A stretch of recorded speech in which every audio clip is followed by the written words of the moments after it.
Well, this next story is coming to us from Phoenix TV, and it is trying to quell fears of Chinese workers who might be a little afraid to go to Africa to work.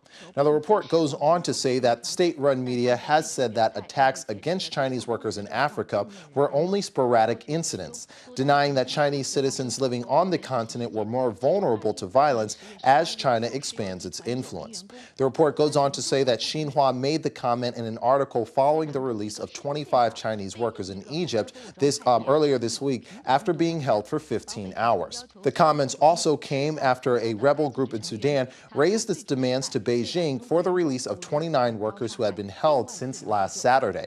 The kidnappings have triggered concerns both at home and abroad that more Chinese workers could be targeted, with rebels using them as bargaining chips in talks.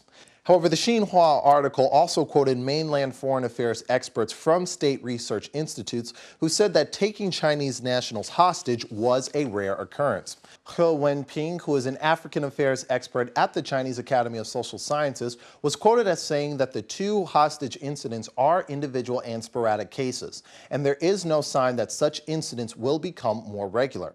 Gong Li, who is the director of the Institute of International Strategic Studies, seemed to agree with this judgment, saying that the kidnappings did not mean Chinese were being targeted or that there was growing resentment in Africa about the influence of Beijing.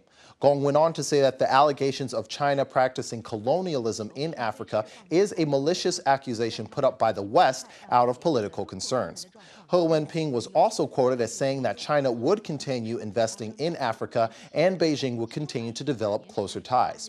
Now, she went on to add that the anti-China opinion spread by some Western political forces and media, along with the misunderstanding of Chinese-aided development projects among Africans, may have triggered a certain level of resentment. However, this resentment is not common. So it appears as though China's experts are trying to make sure Chinese workers know that they are safe in Africa, and these hostage takings are not becoming a regular trend.